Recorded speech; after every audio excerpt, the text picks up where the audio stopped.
So, Alex, good to see you again. We have been talking about the concept of hope and that how hope gets in the way of us actually enjoying what's going on now. And so when we turned the video recorder on, I was about to talk about the fact that it looks to us intuitive to hope for a better future. But in fact, that is learned behavior. It is taught. It's almost shoved down our throats. Yeah. Okay. That the Yeah. intuitiveness of a little child is, whippy, let's play with this too. Yeah. Curiosity Yeah. Yeah. runs child's life. This is why the little girls will pull the arms off of an expensive toy doll. Hmm. And the Aunt Susie that gave them the doll gets ticked off because the child is more curious than they are grateful for this expensive toy. Expensive toys can't be played with because if you play with a toy correctly, you'll break it, Hmm. which is the story of the Velveteen Rabbit. Have you ever heard of the story of the Velveteen Rabbit? No. No. The Velveteen Rabbit was well loved. The child loved that rabbit and cuddled it at night, but he also had a plastic dinosaur. And late at night, the dinosaur and the Velveteen Rabbit would have a conversation. And the dinosaur would say, "Look at me. I've got big, shiny armor and a great big dude. And you, you, you've got no fur." And the Velveteen Rabbit says, "Yes, but my fur has been loved off." Hmm. So, in that regard, that's how we play with a toy, is because we keep loving it, we keep playing with it, we keep, until we break it. And that curiosity is there with the child in the regard of what's this? And then the adult comes by and says, "Put that down. Here's a pencil. Learn your ABCs." All right. Mhm. And so we're actually put to work.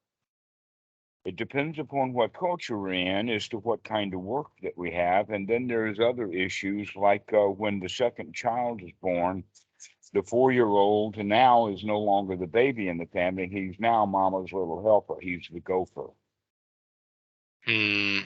He does not understand that big change. Why is it that mommy is taking care of the baby now when she was taking care of me? And now I've got to help her take care of the Mhm. baby. So Mhm. that whole point then is that is a transition that we make as we're growing up that may not be the best part of the growing up. That kind of transition is the transition out of let's play now with no, you've got to work to get the future better. That you've got to plan in advance. Students Yeah. are taught that all the time. I mean, it's just part of the program. It's not just daily. It's almost moment by moment. Pay Yeah. attention, do what you're told to do your ABCs, do your one, two, threes. Most kids don't like to go to school. Why is that? That's because of what we're talking about. If they could have, in fact, one of the indoctrination processes is taking the little kids to daycare or play school. And that even there, they're becoming socialized. At the youngest age, when they're put into a group, um, basically it goes like this. They have done some research on this. And let's give two examples of two different situations. One is that this kid, his mom works, single mom, or she's not close to her relatives or whatever. So she puts her kid in daycare. And that kid that she puts in daycare is with a whole bunch of other kids in similar situations Mhm. with one or two adults taking care of the whole crowd.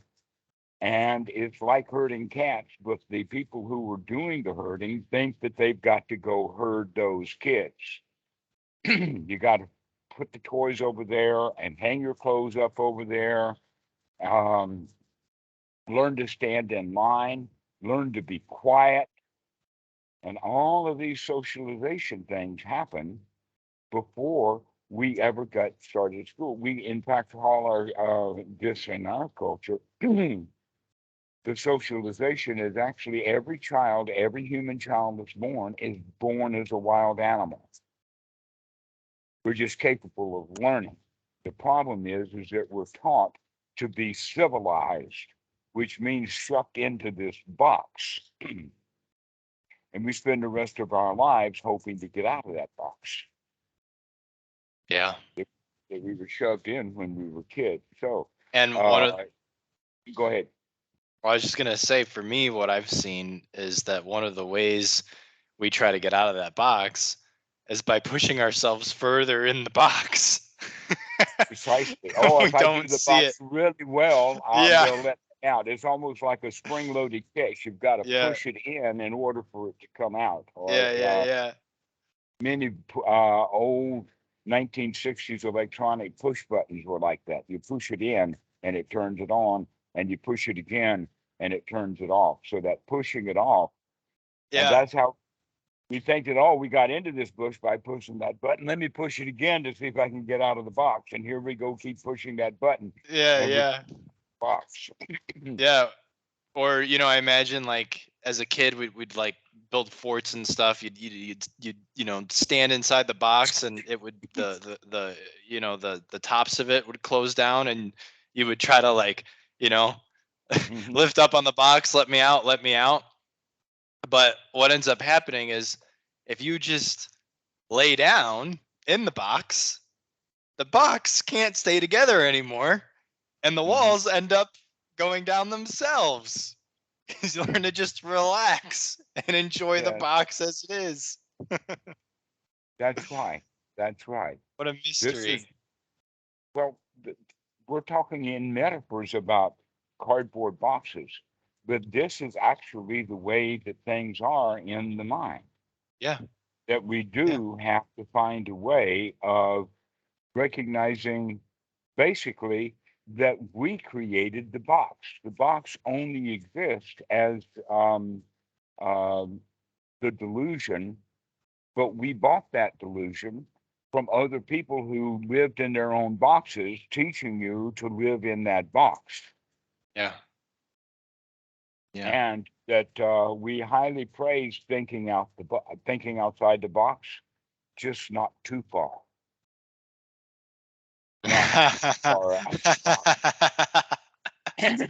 So really, thinking outside the box is still thinking in the box. Right. Okay.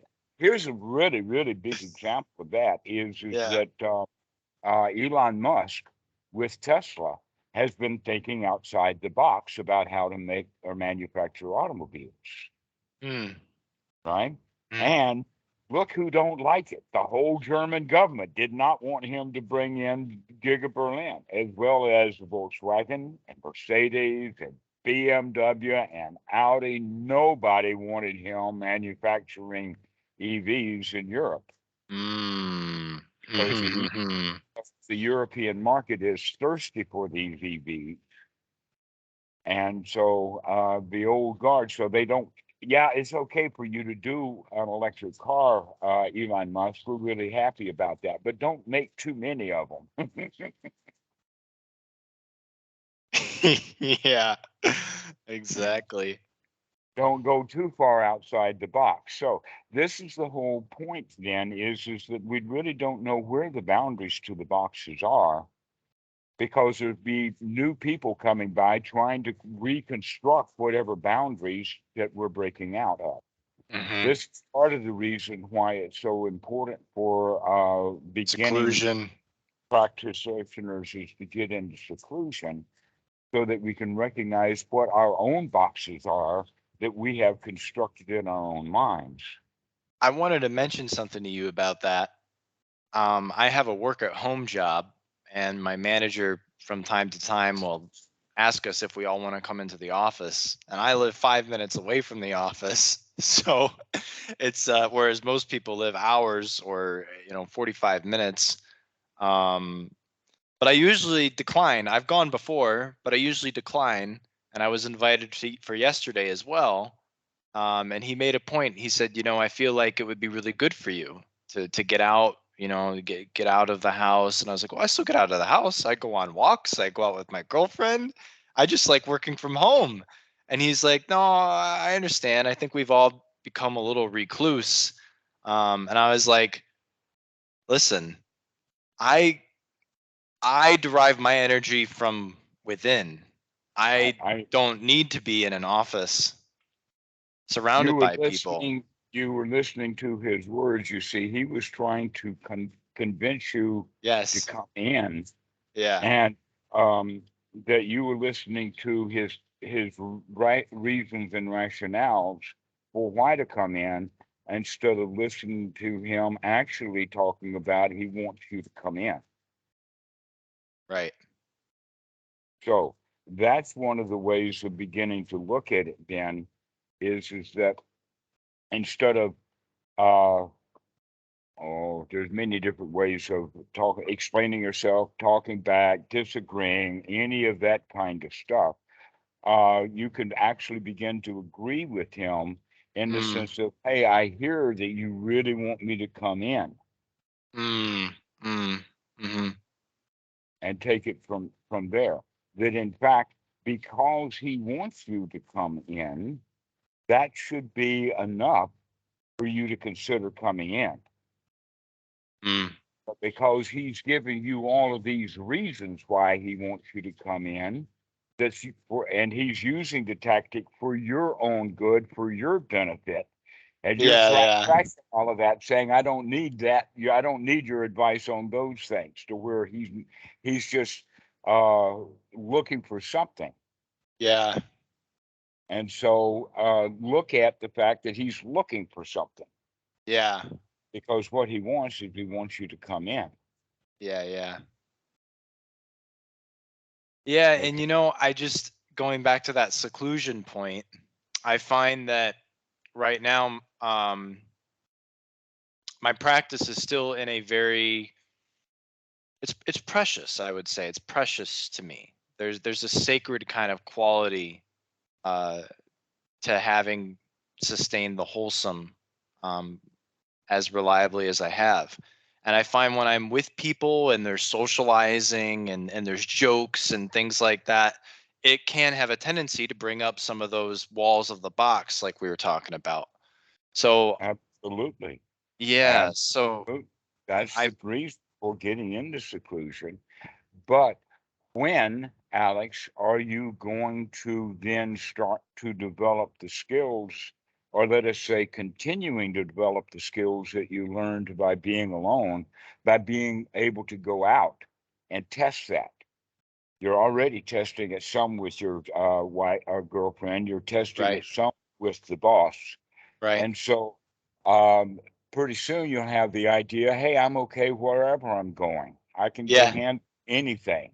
Yeah, yeah. I Okay. go to the grocery store, I do that. I'm gonna go hang out with my girlfriend and her sisters this Friday for their birthdays. I Mhm. see my parents. I just if I don't have to go into an office, I don't want to go into I like being at home. I meditate all day while I'm making calls. I only talk to 3 to 5 people a day, so most of the time I'm just sitting here dialing and Mhm. just, focusing on these great feelings. And I know what you're saying. I do. I think maybe a more, and you tell me, but I was thinking more of a gradual, kind of integrating myself into some of these situations. Well, I wouldn't even go for that right now, but go for the fact that your boss is asking you for something. He's Okay. asking you to come in, and you're saying that is he's asking for your left arm, or that he's asking for some long-term commitment. Well, he was saying, I think it'd be a good idea if we go in once or twice a week. I was like, no, That was not in the job description. Job description is remote work from home. Right. So Now, here's the point. Let's find a middle path or a middle balance, like going in just once when he asks you to, rather than making it a routine or making it, that's again the future. Let's do it in, I see. Okay.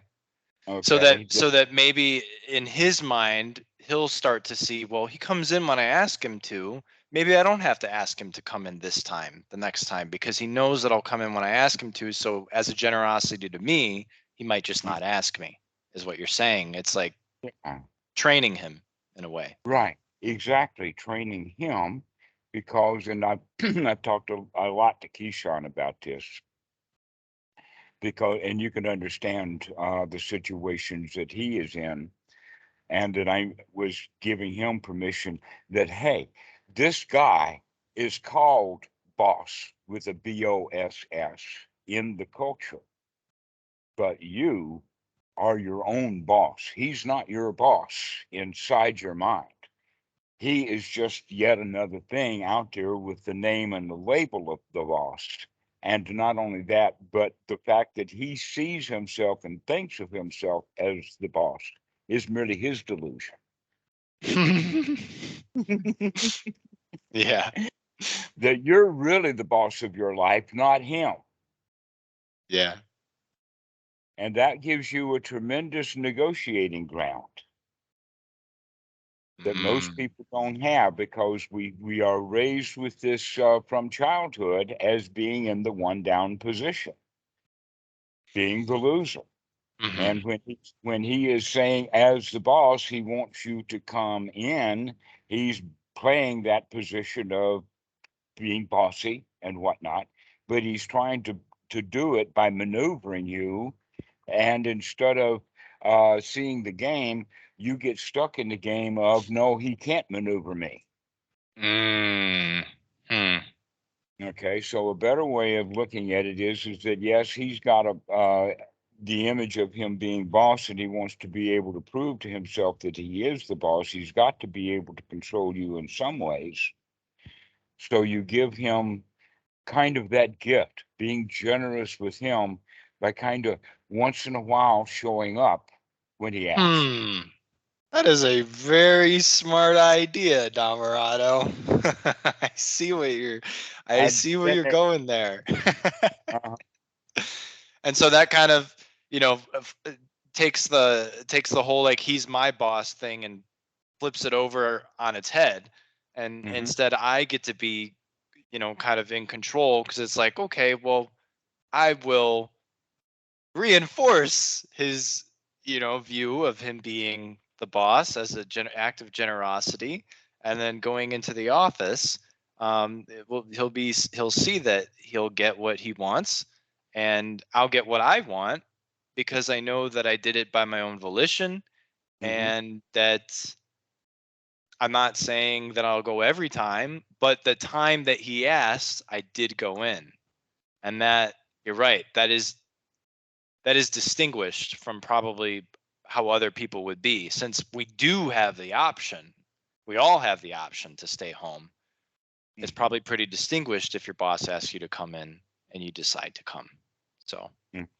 now, of course I Not only wouldn't tell that, him that that. gives you kind of some private time with him so that you can manipulate him in other ways with friendship and whatnot. Right, right, Here's right. something that is known by the HR people in almost all big corporations, and that is that there are two kinds of incompetent employees. The kind of incompetent employee that let's say is a bit hard to control. And then there's the incompetent employee who is the boss's best friend. Now, I don't mean sucking up, because in fact, the suck ups are seen as suck ups. But when someone is genuinely your friend, you're not going to fire him.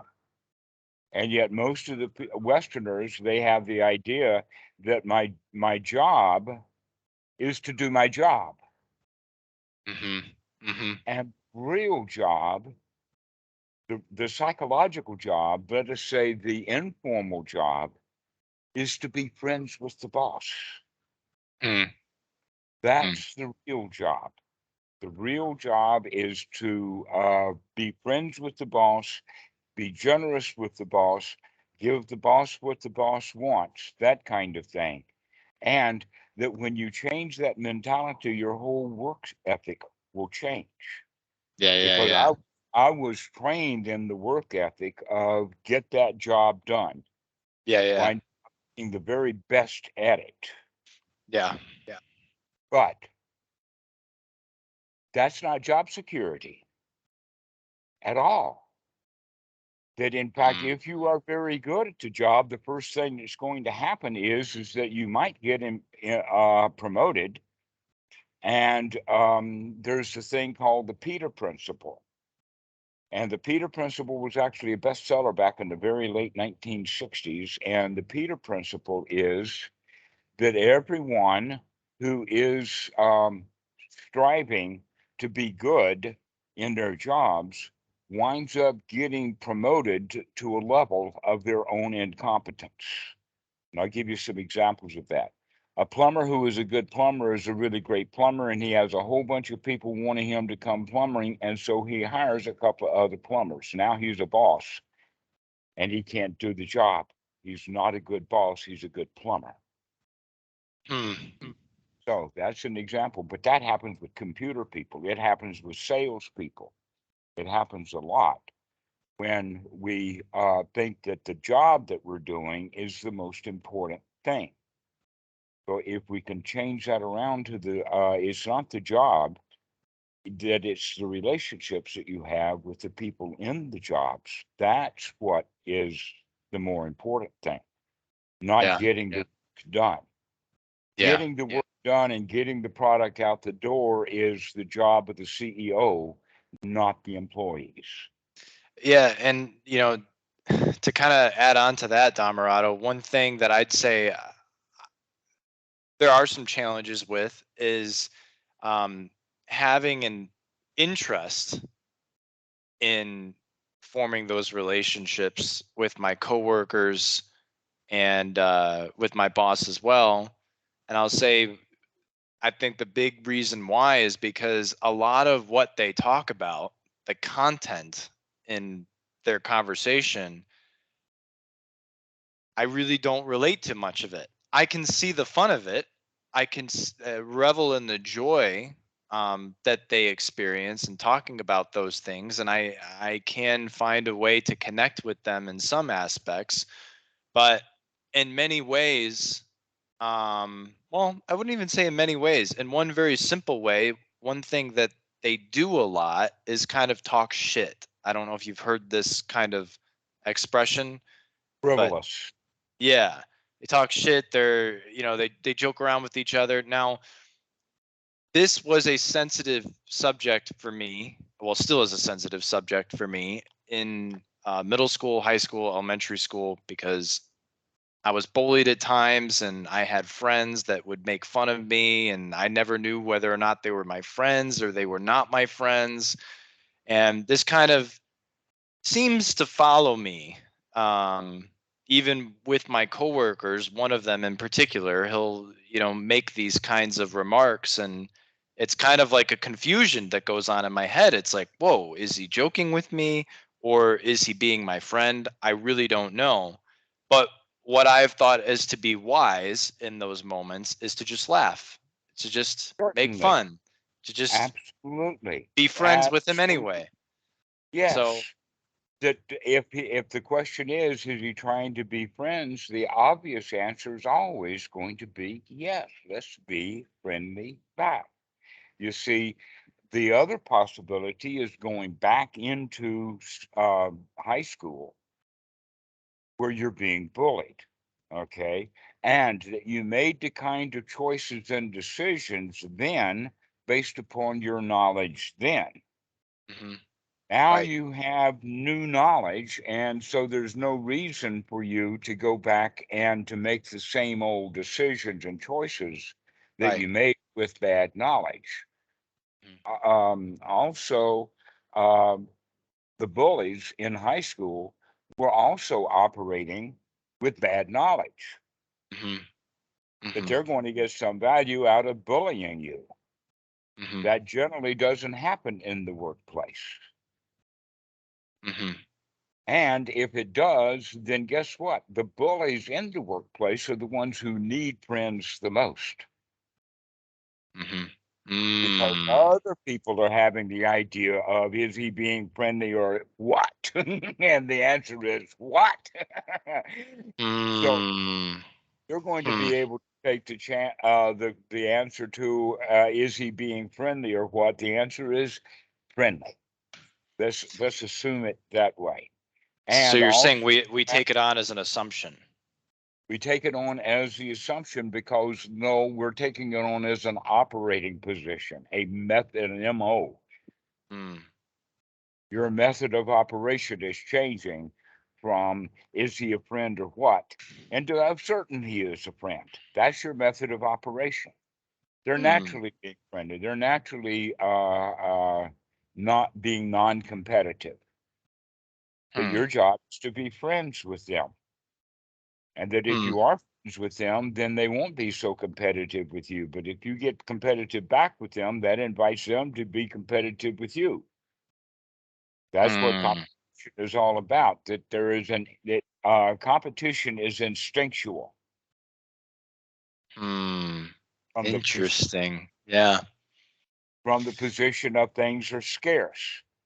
So Okay. what about this trigger, right? So I mean, to give you a case in point, basically, um, he had said, so we play the spin the wheel game at our team meetings in the mornings, and whoever gets picked on the wheel, it's like Wheel of Fortune, it's random, and then whoever gets picked on the wheel gets to do their pitch, their sales pitch, and do a couple rebuttals with the manager.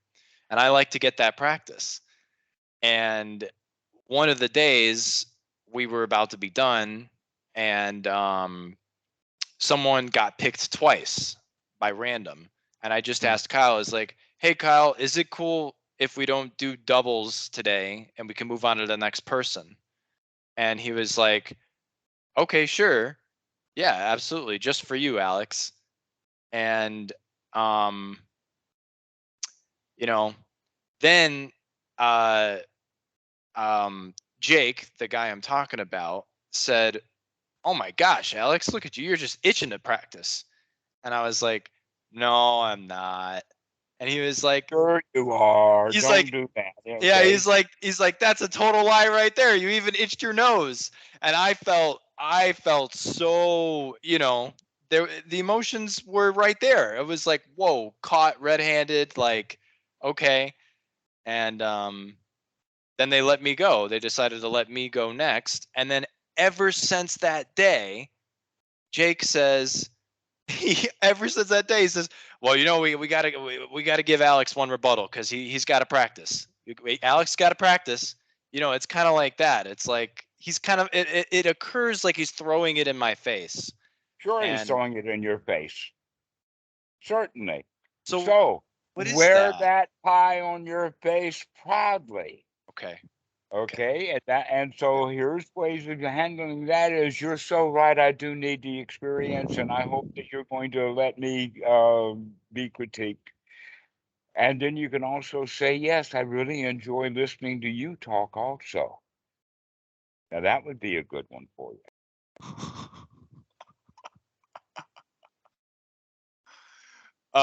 Wait, why would I say that? Because he's not Well, talking. because he is though jealous of you.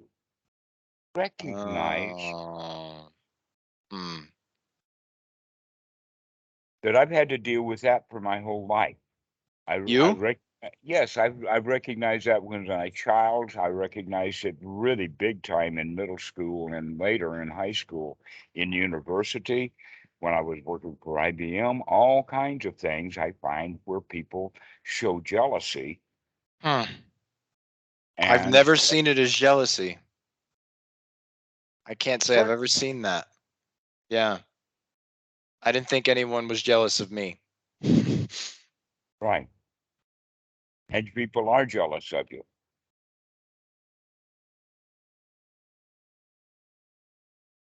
Anytime that you succeed, someone's going to be jealous of that success.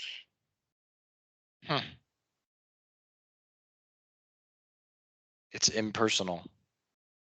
Right. It's not you Yeah. that they're jealous of. It's the process of seeing someone being successful in comparison to yourself. Wow. Mm. Yeah. So whenever someone is kind of putting you up only as a target, which is what those remarks are, then you can recognize that and then deal with it appropriately, mostly by congratulating them or pointing out something good about them to help them feel better. Because you're not trying to teach them the Dhamma. What you're doing is sharing your Dhamma with them. The result of your practice is that you can no longer need to have the benefit of the doubt. So you can give them the benefit of the doubt. In other words, it come from the position of you're already the winner. So let's help them feel like a winner too. So with the example I gave you, would you say that was him being my friend? Or no, that was fueled by ill will, I Well, guess you could it say. was a mixture. It was neither bright nor dark. It was a Mm, mixture. mixture. Yeah. That gives rise to the quality of the have you heard about it? There's a sutta number 57 in the Majjhima Nikāya. The name of it is the dog duty aesthetic. And what they had back in the time of the Buddha in India were people who were doing spiritual practices, like actually behaving as best they could like an animal. Now, the American Indians did that too. That they also had that. That's why it's actually partly called animism, is when we pretend to act like a particular animal to get the qualities of that animal. And so this guy was doing the dog duty aesthetic number, and he came to the Buddha to check it out, the Sakyamuni, because he had heard about him. And the guy says, well, dog duty aesthetic, you're really trying to be a dog.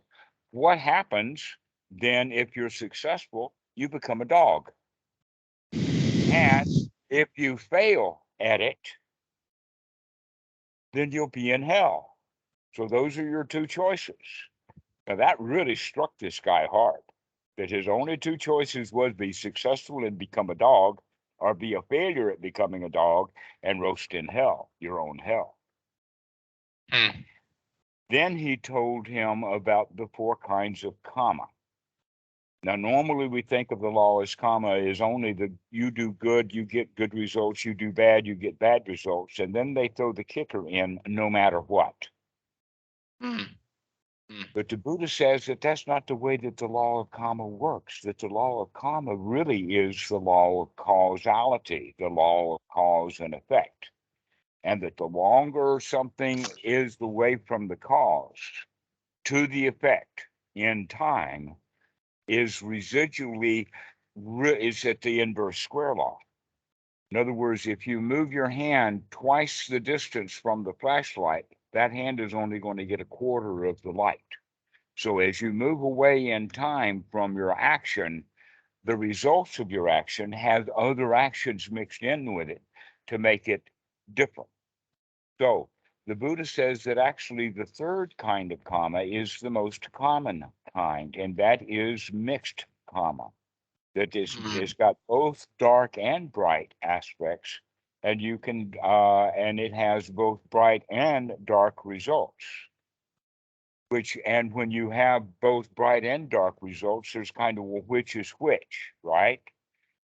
The answer is both. But if we want to have the answer of which is which, that leads to confusion.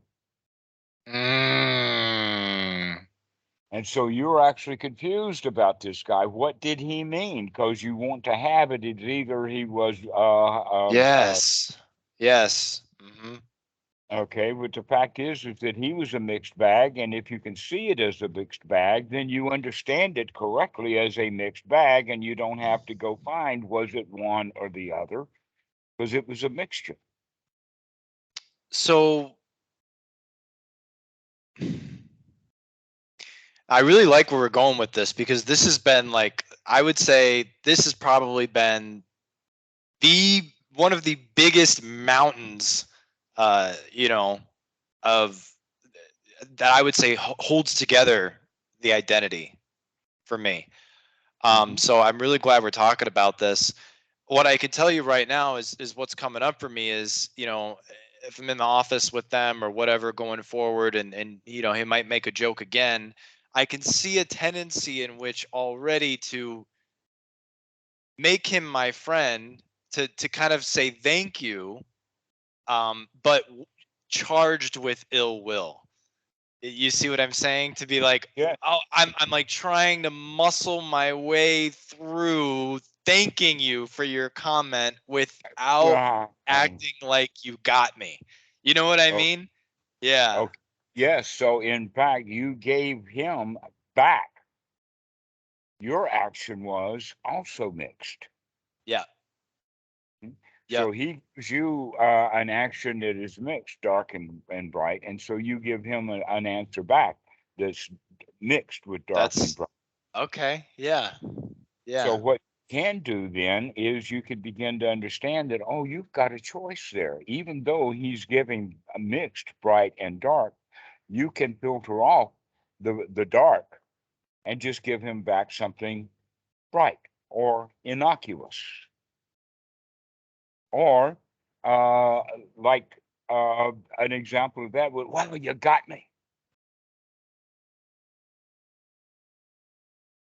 Wow, you got me. Think about it like that, okay? Because that's what he really wanted. He wanted to get you. So, wow, you got me.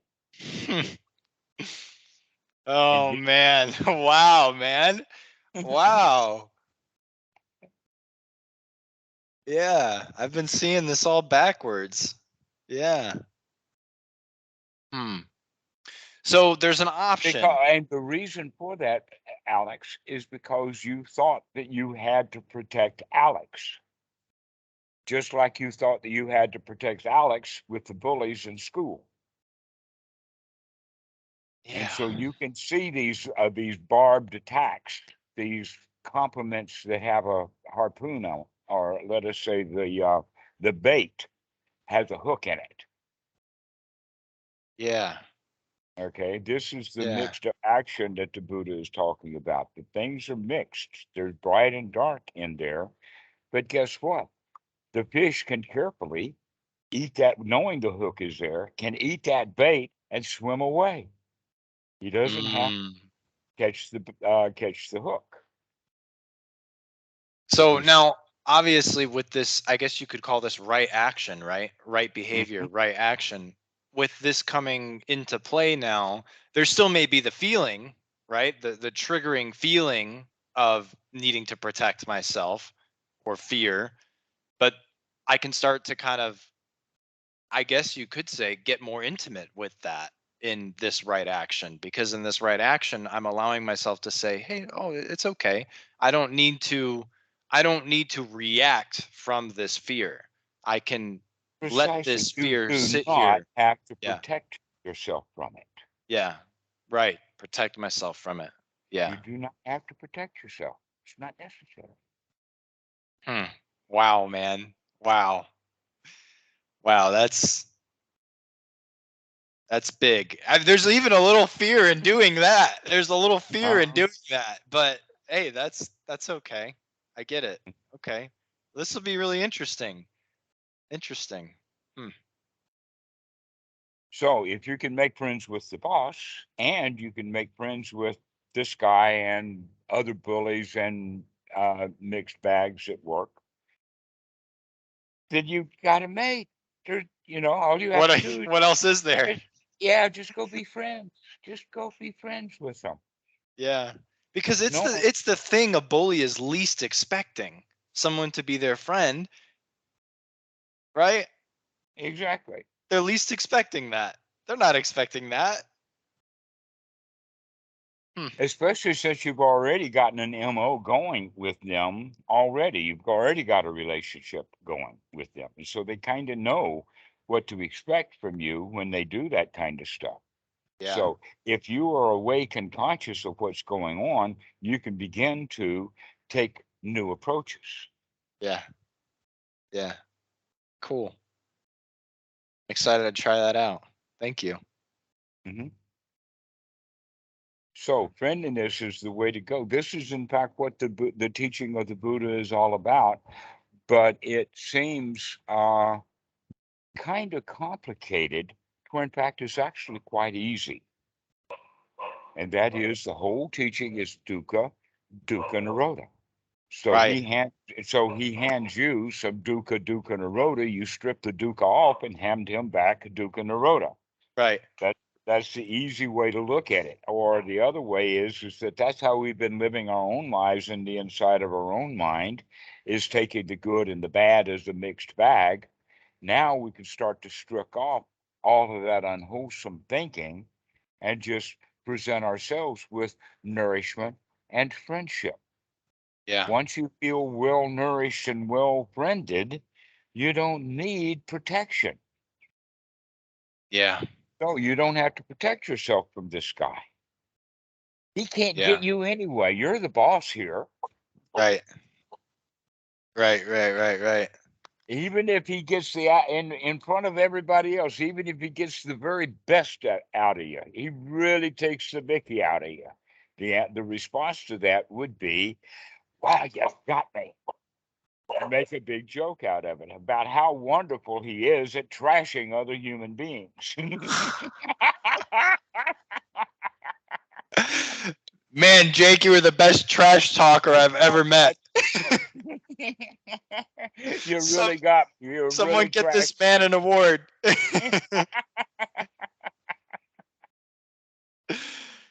Hmm. Hmm. So congratulate and be joyful and happy. And even though you say that he got you, oh, you got me. Really, no, he missed that. Right. Right. Right. Right. Right. Right. Right. So, hey, with what I just said, that was one of the things right there that I would consider something like a mixed bag, charged with ill will, but it was said lightly, like, "Oh man, the best trash talker I've ever met. We got to get this man an award." That is kind of the same flavor of what he gave me when he said, "Oh man, Alex has got to get his practice," you know. Mhm. So that probably still would be dukkha, right? That wouldn't be giving He him can't back take it. dukkha You nirodha. can't. You can take it. So all you have to do is just take the word trash out of it. Mm. Wow, you're a good talker. You really know how to point things out. Thank you.